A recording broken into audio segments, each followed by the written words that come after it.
একজনে প্রশ্ন করছেন যে আমরা কাপড় চোপড় কীভাবে পরবো, আল্লাহ রসুল তো জুব্বা পরতেন, আমরা সেটা পড়ি না। এখন প্রত্যেকটা বিষয় আল্লাহর কোরআনে ফয়সালা দেওয়া আছে। পোশাকের জন্য আল্লাহ তাআলা কোরআনের 2টা শর্ত রেখেছেন।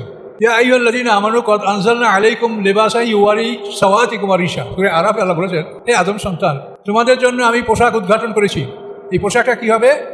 ইউওয়ারি সাওয়াতিকুম ওয়া রিশা। এই পোশাক তোমাদের গুপ্তাঙ্গ ঢাকবে এবং সৌন্দর্য বর্ধন করবে। তো পোশাকের শর্ত হলো 2টা, যে পোশাকে আপনার দেহের যে আওরাত মানে গুপ্তাঙ্গ, এই শরীরের গুপ্তাঙ্গটা ঢাকবে এবং সৌন্দর্য বর্ধন করবে। এই 2টা শর্ত কোরআনে বলেছে। আপনাকে লম্বা জামা, খাটো জামা, মোটা জামা, পাতলা জামা কিছু বলে নাই। বলছে পোশাকটা হবে এমন যে তোমাদের গুপ্তাঙ্গ ঢাকবে, আবৃত করবে এবং সৌন্দর্য বর্ধন করবে। এই পোশাক তোমাদের হবে। বাস, কাজে আপনি কে কি পরলো কি না পরলো সেটা আপনার দেখার দরকার। এই 2টা শর্ত আপনি মেনে পোশাক ব্যবহার করবেন। লেবাসুত তাকওয়া হলো যে পোশাক আপনাকে রক্ষা করে, রক্ষাকারী পোশাক। যুদ্ধের আক্রমণ থেকে যে পোশাক আপনাকে রক্ষা করে, লৌহবর্ম, বুলেট প্রুফ পোশাক। তো আরব দেশে ছিল লৌহবর্ম, এবং পৃথিবীতে সর্বপ্রথম এই লৌহবর্ম নির্মাণ করেছেন দাউদ আলাইহিস সালাম।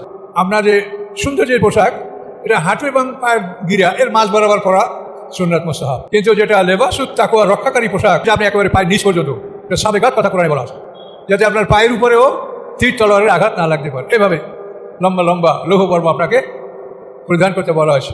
তো যে পোশাকে আপনাকে রক্ষা করে শীত, গ্রীষ্ম, বর্ষা, যুদ্ধ, এই পোশাকগুলি হলো রক্ষাকারী পোশাক।